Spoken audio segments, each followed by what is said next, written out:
hello there. Yes, well, still May, isn't it? Anyway, today I was thinking about having a go at Britain first.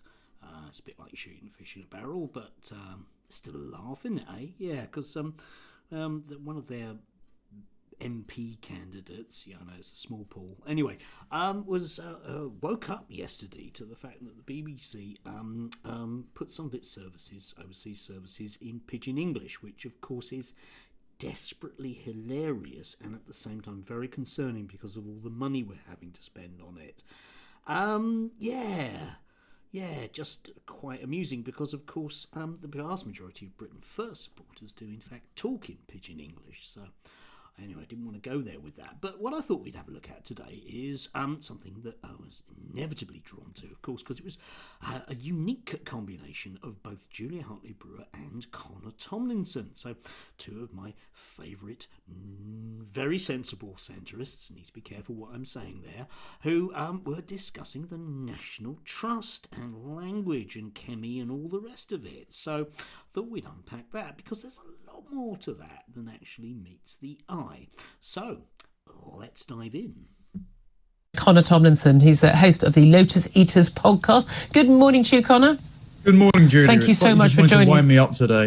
Well, I mean, I don't even know where to start, but there's lots to race through, so let's get through it. First of all, the National Trust has been accused of using anti-white rhetoric by Clemmie Badenoch. She, of course, is the not just the business secretary, but she's also, of course, Women's and Equalities Minister. And the National Trust has adopted guidelines that use anti-white rhetoric, she says, after they started using the phrase, along with lots of other organisations, of global majority as opposed to ethnic minority. Right, okay, yes. And, first of all, we've got that kind of faux outrage about everything because, of course, the problem with people like Connor, and I use the word people generally loosely about, obviously, Connor, but people like Julia Hartley-Brewer and Connor, is that that's how they make their living. They are consistently angry about the fact that Wednesday is different from Tuesday. We know that the weather on Tuesday was quite nice and Wednesday was bad. Therefore, we mustn't, whatever we do, ever move on days of the week. It must be a perpetual Tuesday. And of course, yes, chemi obviously will have a go at various things. I don't honestly believe that chemi would like it if people used more old-fashioned language about her. For example, if anyone was to describe her as a negress, I am quite certain that that person would be pilloried, and probably quite rightly. But language moves on. Not that the audience of Talk TV are necessarily aware of such things, because the press generally, the media generally, don't ever deal with the idea that society moves. Society must always be moribund and static, is their view of it. Anything new is wrong and hateful. And even when we can't realistically find a reason why it's new and hateful, we'll invent one. But the whole point of ethnic minority is that you're an ethnic minority in this country, because if you're black or Asian in this country, you are an ethnic minority. If you're in India, you're not an ethnic minority if you're Asian, and if you're in Nigeria, you're not an ethnic minority if you're black. That's kind of why we use this phrase. But global majority just basically means non-white, so lumping everyone in together strikes me as, I think she's quite right. It's not just anti-white; it's a bit racist, isn't it? No, lumping in everyone in together would be the exact opposite of racism, Julia. What chemi dislikes, once again, is this notion of utilising language, which she sees as a wedge issue, because her constituency is all about white people. And consequently, if we get to notice that there may not be white people in the world, it gets to be slightly problematic, doesn't it? It is also very problematic vis-a-vis this idea of our institutions, which we'll come on to in just a bit. Isn't it? Well, quite. It's very context dependent. As demographer Paul Morland pointed out when this was being covered, global majority heritage and then national minority. If you move to China and say that, it means literally nothing. So for our institutions to parrot this, it doesn't situate us in a particular time and context, which is English history. And I think that's the entire point. It's meant to gaslight the English public through their national monuments, through their history and culture, into thinking that actually we're all the same, that you don't have a particular and distinct history unless we can use it to guilt trip you into thinking that the slave trade, for example, is uniquely bad in England, and therefore you can't oppose mass migration, which is obviously the thing that's being imposed on the British public at the moment. And it is also very masked off because we hear constantly about protecting minority rights from everyone from the civil service to our political leaders. Well, now, suddenly, when it can be used against white people, and they collectivise as white, I just think of myself as English, but there you go. Then they say it's a minority. Oh, suddenly we don't have protected status in law, and suddenly it's not about protecting minorities, it's just about having power. Well, exactly. Right, okay, and there goes Connor. Connor likes to quote people that you've never heard of, and you will never hear of them again. They are people that his American audience on the Lotus Eaters will know. It's usually some minor American vague academic who doesn't really like feminism. Those are the types that he tends to go for. But do you notice the way that he's jumped here instantaneously from using a particular group of two words to they are out to get us? That's where that neatly goes to. He's doing a kind of Ben Shapiro here, whereby he talks very, very fast and he suggests that because the ice cream van was late, it is a plot by the communists who are destined to bring us down. And if we allow the ice cream van to not arrive, we will all be murdered in our beds, which of course is nonsensical. And he doesn't think of himself as white. He thinks of himself as English. Mate, the two are in many ways synonymous. An awful lot of my Englishness, and I'm one of the most English people you'll ever meet, is to do with my skin colour. That's your problem, Connor.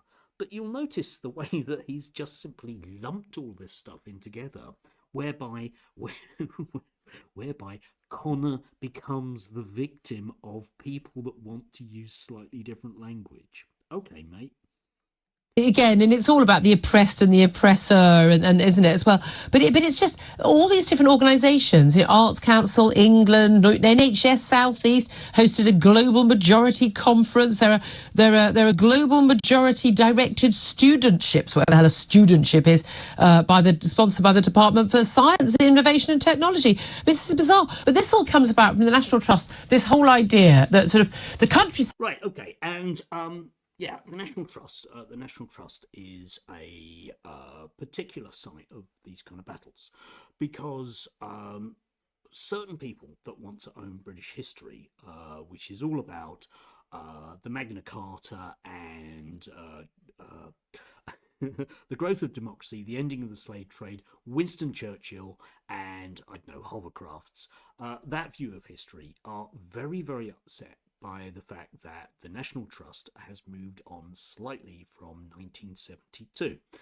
And you get this whole grassroots movement like Restore, which is out there because it really dislikes the fact that actually, when you look at the demographics of the people that tend to go and have National Trust membership, they do tend to be middle-class white people. This is true. But they tend to be middle-class white people who are reasonably well-educated and left-leaning. And they hate that.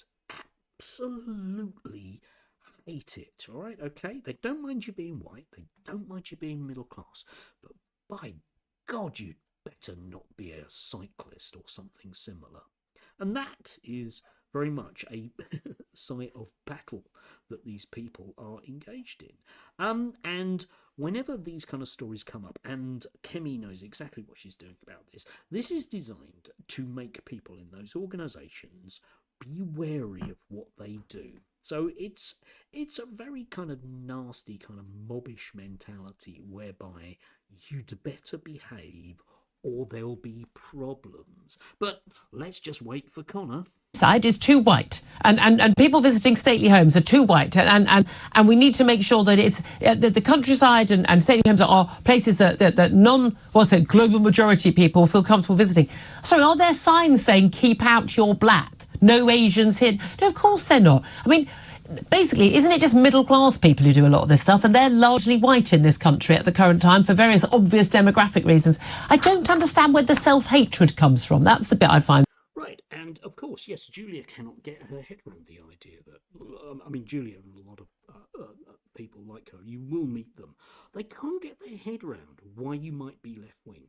It is a complete anathema to them as to why anybody who is educated would not share their same worldview. So therefore, it gets twisted into this whole idea. This, I mean, I often get it as a teacher because I teach quite a bit of history. This notion that I'm engaged in self-hatred, not in the slightest. I love my heritage. I love my background because, unlike these two here, I am very, very, very rooted in the history of my country because I've known an awful lot about it. I know an awful lot about the history of my family, and I don't have to play silly games with national identity because I am certain of the type of history that I have. Yes, yeah. One of my favourite instruments is a hammer. Sometimes people ask me, why do you go on about hammers so much?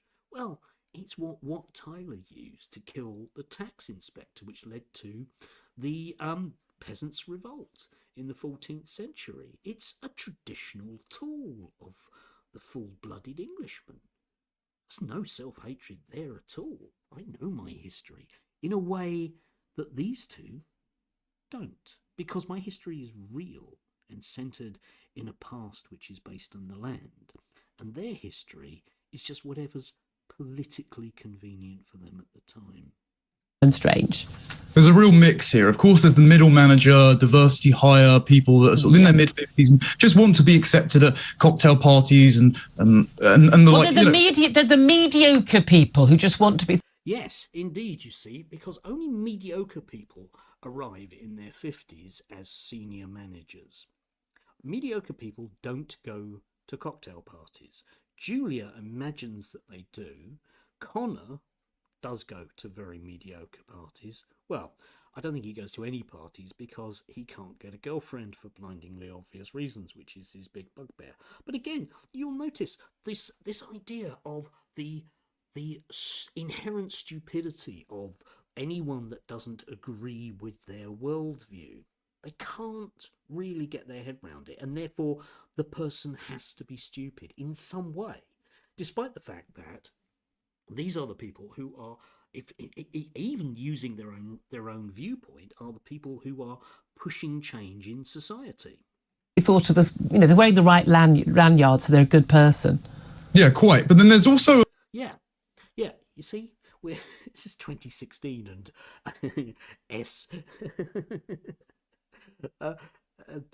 social justice warriors. I'm very surprised that neither of them have come out with the word cuck so far, but we're right into 2016, and this notion that the only reason why anyone would give a flying fart about anything in the world is to try and impress somebody.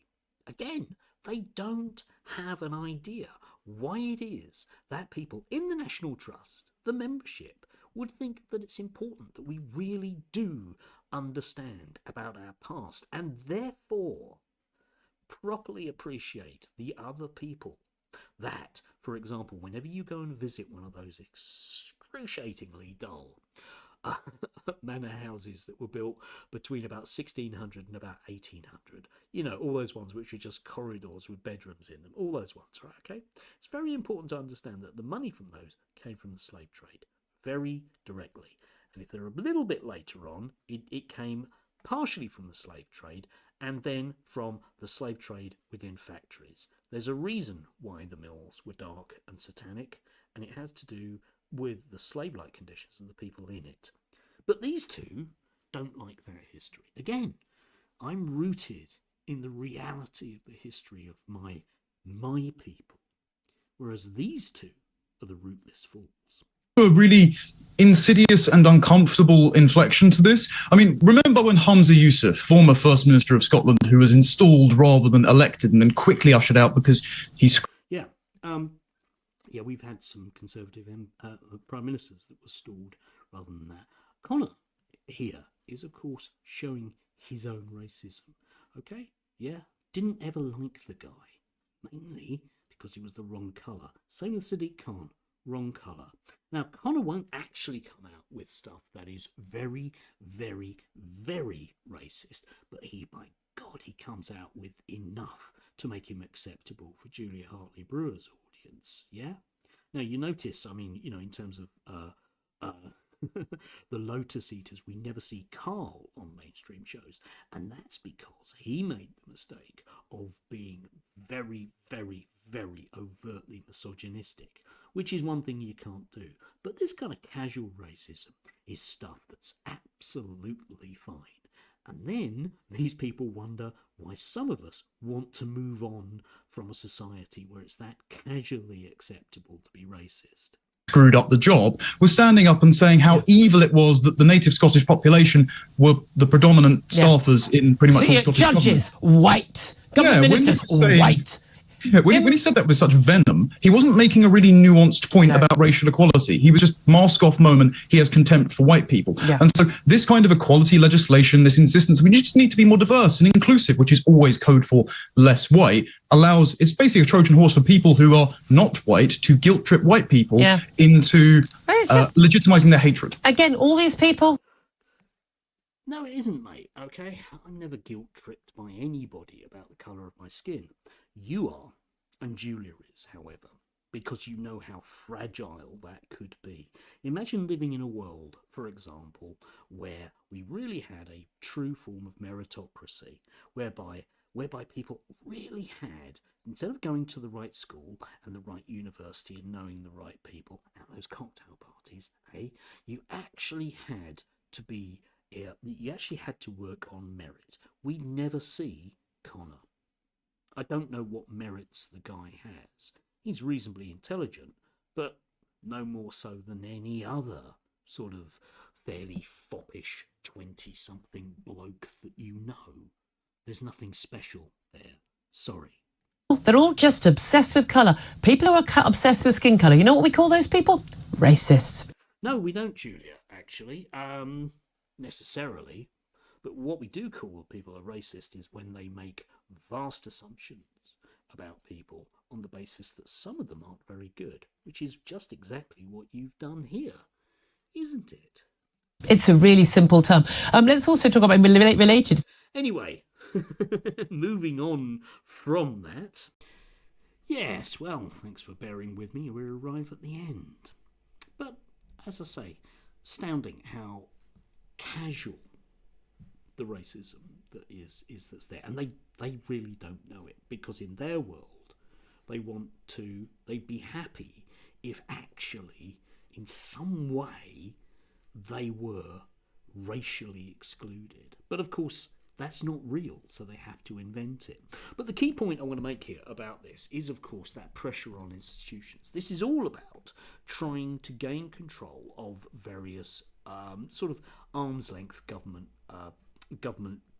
departments, if you like the Arts Council and they're not really government departments, you know what I mean, and the National Trust, in order to make sure that they do the right thing. Yeah? If you can't directly place your people on the board, which is what the astroturfing group Restore Trust was trying to do, then what you're going to do is kick up a stink because you don't like individual words that they're using.